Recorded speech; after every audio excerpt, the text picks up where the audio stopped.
Bon dia a tothom. Calimera, que diuen a Grècia. Soc l'Eugeni, assessor de Mobilitat Internacional del SIAJ, i avui estic aquí amb l'Anastàcia per parlar sobre el Cos Europeu de Solidaritat. Ja hi hem parlat, però hem parlat amb una vilafranquina que estava a fora i ara parlem amb una noia de fora, en aquest cas a Grècia, que d'aquí.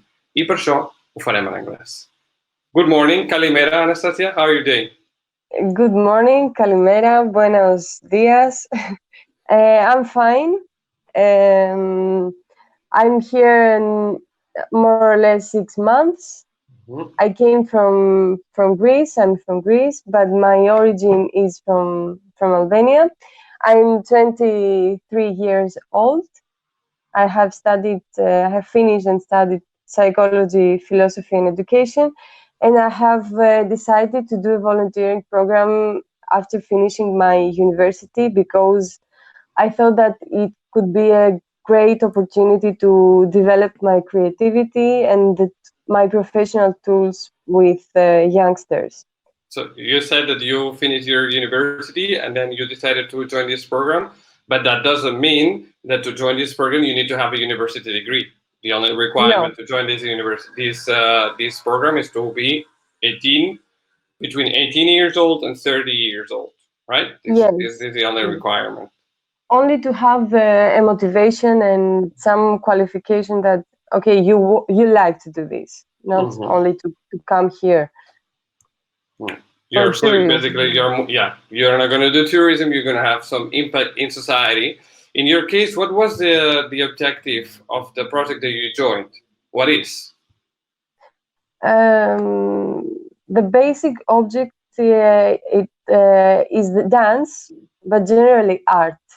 I mean, the times that maybe the youngsters don't feel good to dance, we don't pressure them, but we do different artistic things.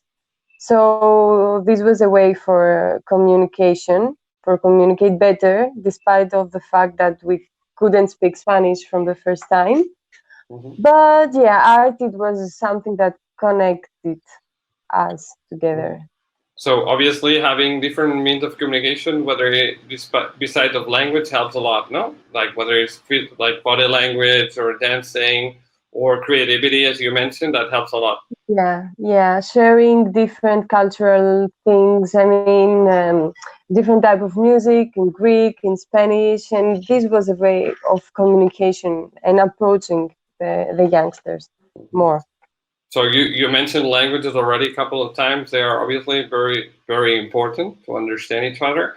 How has been your experience in learning Spanish and or Catalan and your perception of those languages and the languages, the way in which they are used in our reality? Yeah, basically I learned Spanish. It's very difficult for me to learn in Catalan too. But yeah, for me it was a little bit more easier because of the fact that I know Greek and Albanian language and English, so a lot of things were in common with the Spanish language. But yeah, you have to practice more to be in a level of communicating more easily. But from the first steps, I did a program, the OLS program from the European Solidarity Corps. Then I have searched app stores in the phone with free language courses. And now during the quarantine period, we are learning Spanish with a worker from organization that gives us 1 hour, and it was very helpful for us. And you're mentioning all these learning platforms or support that you have been receiving throughout your program. This is not something for those that are listening to us that you had to look for yourself. This is something that's provided by the program. What other advantages do you get from the program? Because I often, when I have to present the project, I say, it's free, they pay everything, but it's better to know the details, you know? Of course. Yeah, exactly. All they are free. I mean, the accommodation, the payment of accommodation is from the organization manage that, where they will pay it or not. We only manage to pay the bills from the home, but these money are again from the organization. The food and the transportation are again from organization. And you don't have in your mind all these things, only to manage the money, because you're not a tourist here. You have a specific amount of money. You cannot do everything you want, but the basic things, yes. And yeah, as the economical aspects, you don't have any anxiety of that. You are paid even and the tickets from the transportation with the avion. Yeah, the plane tickets. Yeah. Yeah, the plane tickets. You only pay at the first time with your own money, but when the program will end, the organization will return you the money back that you gave from. So you basically don't have to spend much money. Maybe you have to advance some money, such as you were saying, the planes, but you don't have to spend much money, right? Yeah, exactly. This is something that I don't know if you're aware of this stereotype, but for Catalans, la pela es la pela, which means that we need to know where the money goes from and comes from. You're mentioning the organization. Your organization is TAC, Tele d'Art, Creativitat y Cultura, no? Cultura y Creación. Cultura y Creación, perdón, le he dicho al revés. SIAJ has a very good connection with this organization. We, in fact, work together closely very much. That's why also we're having this interview. You mentioned already that in TAC you were doing a project focused on dancing and creativity and expression, but this is more what you have to do your work or your volunteering task in the project. More in the personal sphere, what was the feeling of getting here, experiencing a new reality, experiencing how things work here? What would you highlight of those first months or first weeks that you arrived here and you left this comfort zone, right, to enter a new life? Yeah. For me, it was not anxiety for the first times, because I want to leave my comfort zone generally. So it wasn't very shocked for me. Only for managing the steps of finding the best way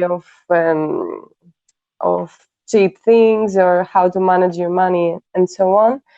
But yeah, despite of the fact that we had difficulties of the language, it was very challenging for approaching the youths from the first time, because you are a strange person in a space and you cannot speak, and it's very strange for the first times. But as the time is passing, the youths, if you communicate with youths about your feelings, about you are new and what are your needs and what do you want to offer them, the youths can understand you more, and then it's getting better. So then it was, I think, as the time passed, it was more creative than before, and we had a lot of things to do more, and we have managed more creative things. But the current thing was a way that everything blocked the creativity and the things that we needed. But I think that it was an opportunity as well to see what is the volunteering generally.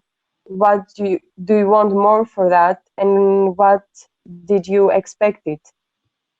I think this is a very good remark. No, even if you find yourself in this case in a confined situation, this experience is about learning. You learn from the teenagers and the youngsters you work with. They learn from you.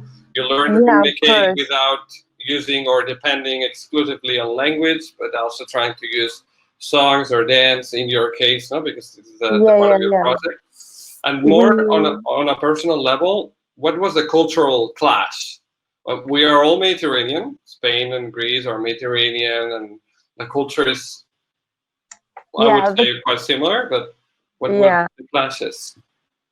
It's I think they have a lot of similarities. I mean, both Spanish and Greek people are open people, are people that they laugh more easy.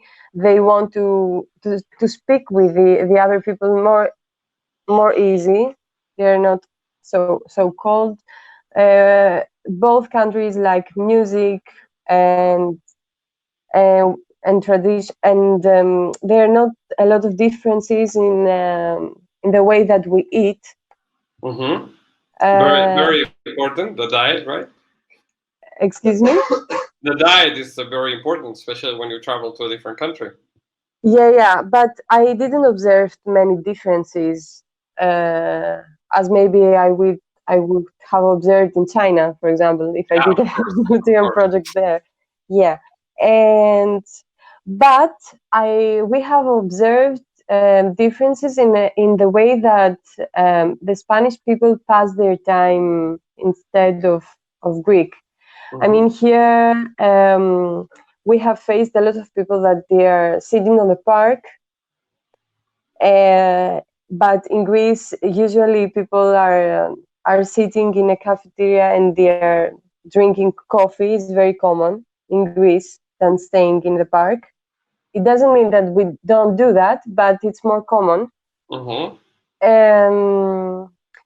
I have observed in some aspects of rights, human rights, sexual rights, and so on, that you are getting more serious these issues. I mean, when we have internationally a fiesta for this, here in Spain is very serious than in Greece. I haven't observed that a lot. I think that there are steps more up in this in those things. What else? I think that these are the basic things that. It's already a lot of aspects, right? Because when somebody thinks about traveling to another place, they think more, and you were mentioning before, rightly so, as a tourist. You go, you see the nice things, but you don't stop and appreciate the subtle difference, such as how do we perceive, for instance, International Women's Days, as you maybe were referring earlier, or how we spend our spare time, whether we spend it in a park, we spend it in a bar, whatever we do, what activities we do. Obviously, this is different. You're not right now in Vilafranca. You're in Barcelona, right? In Barcelona. Barcelona. So cities are different, but still, it's very interesting to see how a foreigner, in this case yourself, sees how we interact and how we behave, even in times of confinement, no? Because I think it's interesting to see how maybe people react. That would be interesting to know as well. When you finish your volunteering program, you go back to Greece and you see what are the difference between the lockdown in Spain and the lockdown in Greece. That might be also an interesting aspect. Yes, but I don't think that I want to return back. This is the way that I have, during all the time that I have done university in Greece, about the education of youths. And now that here I have in practice reacted more with youths in Centros Jóvenes, that in Greece we don't have almost these things with the centers with young people. Yeah, we have, but they are not such a common thing to do. And this was a different thing in my cultural aspect, that they are more workers about youth and less in Greece.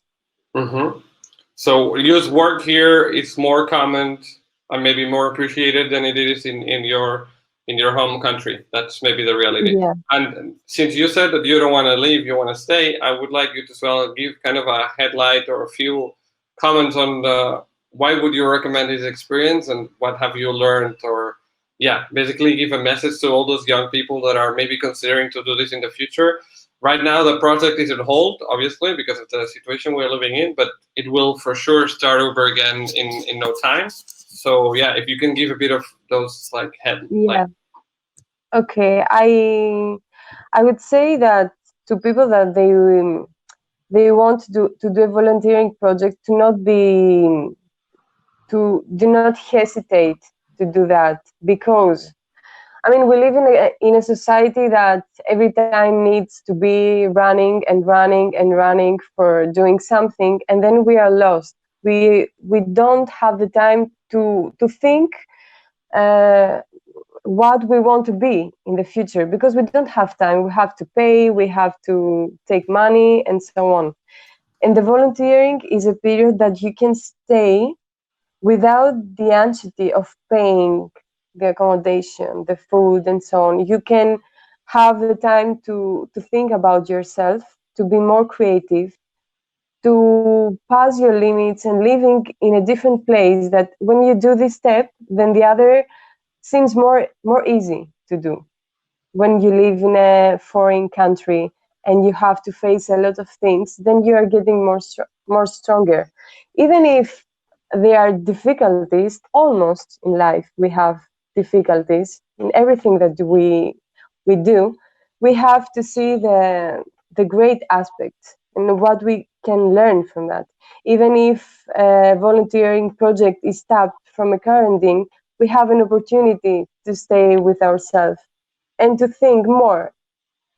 For my case, for the psychology of youngsters, what I can learn more and what I can do more, if in the future I have to face something like that again. And I would recommend it.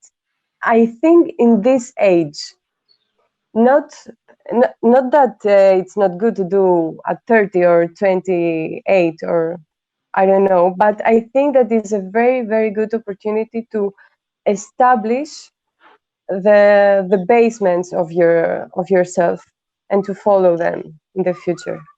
I cannot stop smiling because as a person who did this project himself, I relate 100% with the words you're saying. It's always about personal growth, about living your comfort zone, and about learning and enjoying, having time to focus on who you are and what you want to do. I think it's a great words, the ones you just said right now, and I can only thank you very much for your time. I will do it in Greek. Evkaristopoli, as you say. Thank you. In Greece. And yeah, I hope you have the rest of your stay here very nice, and you can enjoy some time outside. Now apparently we can go outside a little bit, so it's nice. It's okay. So we can enjoy it inside if we see it in this perspective. Inside too, as you were saying, it's always about learning. It's a learning exercise. Thank you very much, Anastasia. I thank you. Take care, and yeah, I'll see you some other time maybe. Thank you so much. Stay safe and do volunteering. Very good. Thank you. Thank you. Bye. Bye.